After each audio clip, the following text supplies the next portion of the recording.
Japan is at the center of separate diplomatic crises with China and South Korea over two groups of disputed islands.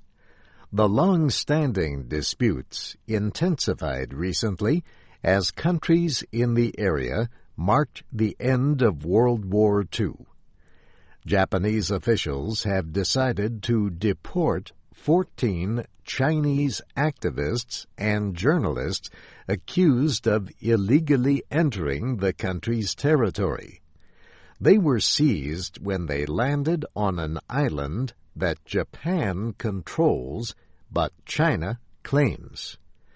The group traveled by boat to what is known in Japan as the Senkaku Islands.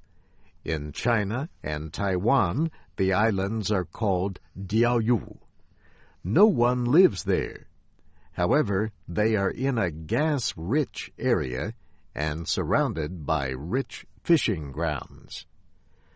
The activists who landed on one of the islands Wednesday placed a Chinese flag in the ground. They also sang the country's national anthem before being arrested.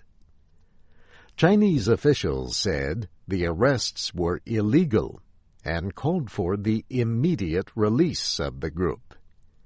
Demonstrators supporting China gathered in front of the Japanese embassy and its consulates in China. Japanese Prime Minister Yoshihiko Noda decided Friday to deport the activists without charging them. It was deeply regrettable that the activists entered Japan's territorial waters and landed on one of the Senkaku Islands illegally. He added that they had been warned not to do so. Japan controlled the Senkaku Islands until after World War II. At that time, they came under temporary control of the United States. China does not recognize the 1951 Treaty of San Francisco, under which Japan transferred control of the islands to the United States.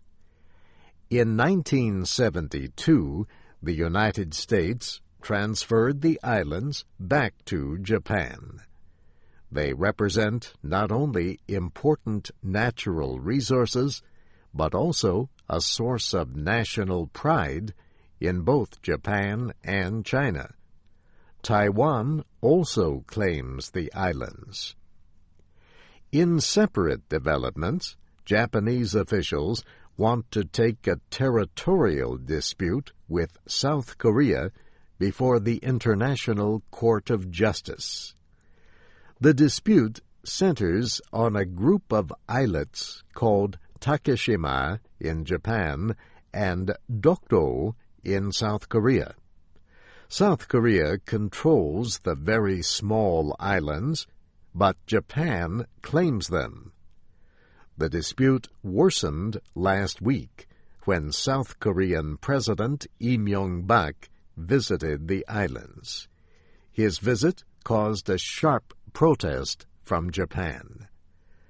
Japan's Chief Cabinet Secretary, Osamu Fujimura, said Friday that his country wants to deal with the dispute calmly under international law.